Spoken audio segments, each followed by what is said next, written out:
Let's talk Jake Johnson.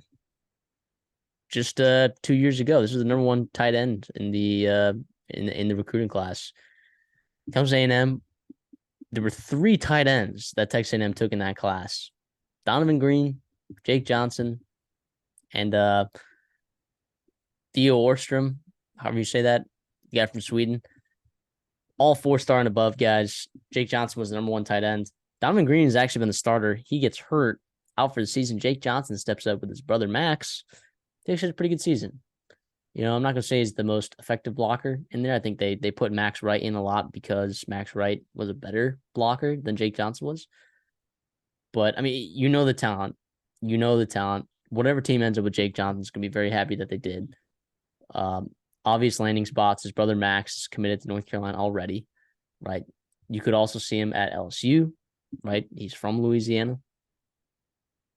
His older brother Max originally was at LSU before Brian Kelly, BC, or before Brian Kelly, BBK. But yeah, I think a bunch of other teams could also find Jake Johnson really effective too. Texas, Jatavian Sanders is gone. Do you bring in a guy like Jake Johnson to fill that role? Do you go to a school like do you go to Georgia? Brock Bowers is going to be gone. They've been coaching tight ends really well there. I know Georgia was recruiting Jake Johnson as well. I don't know. There's a lot of options for Jake Johnson here. I think he played pretty well this year. He's still young. This was his sophomore season. So he's got a junior season and a senior season. And actually, I don't think he has a COVID year. I don't think he does because he was here 2021. Yeah, he's 2021. So, but He's 2022. yeah, so he's got 2 years of eligibility left, and you're looking at, in some places, number two tight end, number one tight end, whatever. Either way, he's one of the best tight ends in the portal.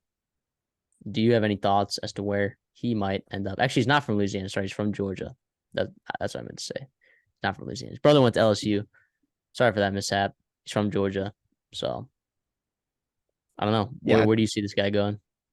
I think part of it was the fit in the new offense. Colin Klein, I don't know if he's the type of tight end that they really need with him. Obviously, he's a very talented dude.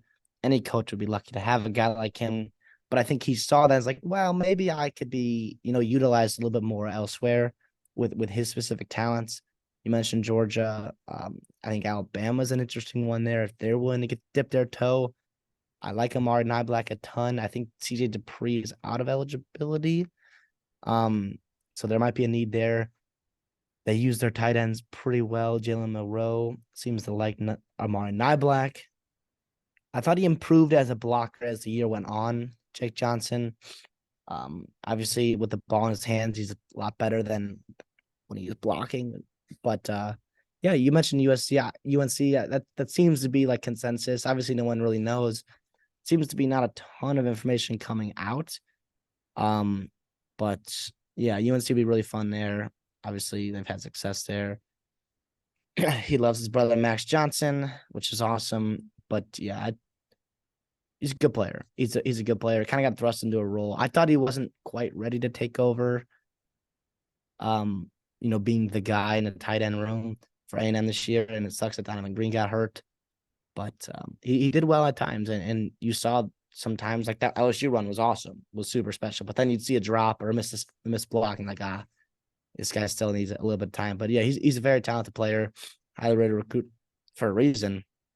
And the thing is about it, like tight ends are hard to come by, especially in the portal.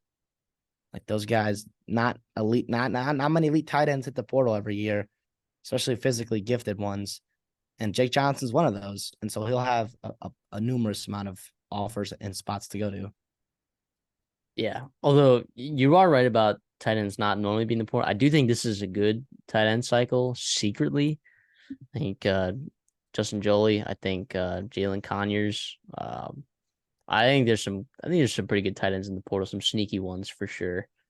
But with the Baylor kid from Cy Ranch, I don't know. But yeah, any team's going to benefit, I think, from getting Jake Johnson. Now, is this a giant loss for Texas A&M?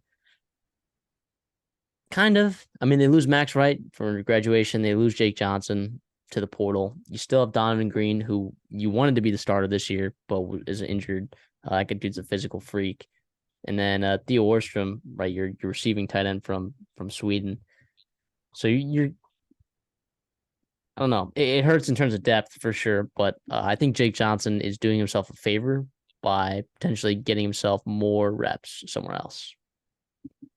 Hey guys, MD here. Just here to invite you to the Redshirt Sophomore College Football Bowl pool. The link to join will be in the description down below. The winner, what do they get? A chance to be a guest on the Redshirt Sophomore podcast, of course. But to qualify for that, you got to make sure that you are subscribed to the channel. So make sure you click that subscribe button down below. When you sign up, all you got to do is just pick a team, right? See here at Miami, Ohio versus App State. This example selected Miami, and they have 12 confidence points on it. You're going to rate these games 1 to 43, and it's going to be a blast. I can't wait to have you guys on. Make sure you guys are subscribed. Thank you.